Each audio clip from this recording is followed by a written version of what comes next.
अगर आप भी चाहते हैं हमारे ऑडियो वीडियो तुरंत सुनने के लिए तो हमारे संदीप दीवाना ऑफिशियल चैनल को सब्सक्राइब करें और साथ में बेल आइकन का बटन दबाना ना भूलें। धन्यवाद। अरे भूसट के बादाम कहाँ गिरल बा टूट के अवतार मजा राजा कवना से लूट के बोला ना ए हो। अरे भूसट के बादाम कहाँ गिरल बा टूट के अवतार मजा राजा कवना से लूट के रोहे पायली की जुलिया हो रोहे पायली की जुलिया हो तो कौना सवा दिन के सोतल बाटी पुलिया हो कौना सवा दिन के सोतल बाटी पुलिया हो।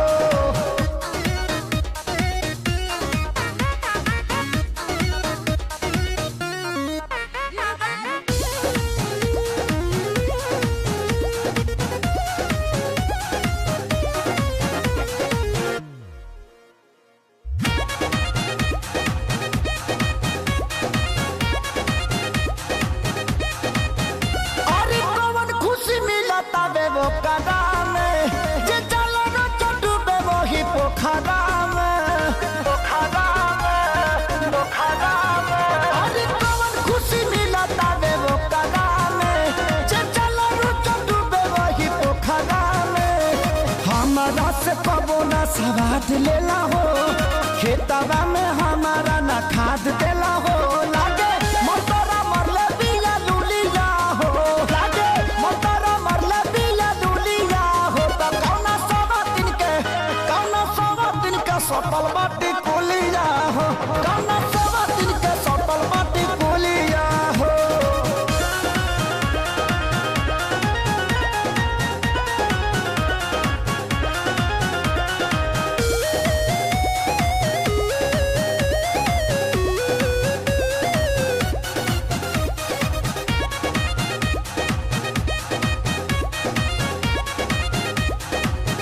अरे घर के कर खाना सोनू जाम होता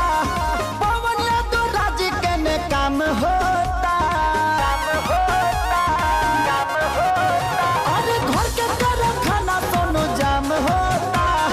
पवन यादव राज के ने काम होता प्यारे लालो शीश कर के जा रहो होई कब मशीन मोरी पे जा रहो चढ़ा कुंदन खेसारी हो मसूलिया हो चढ़ा कुंदन खेसारी हो मसूलिया हो तो कौना सवा दिन का सटल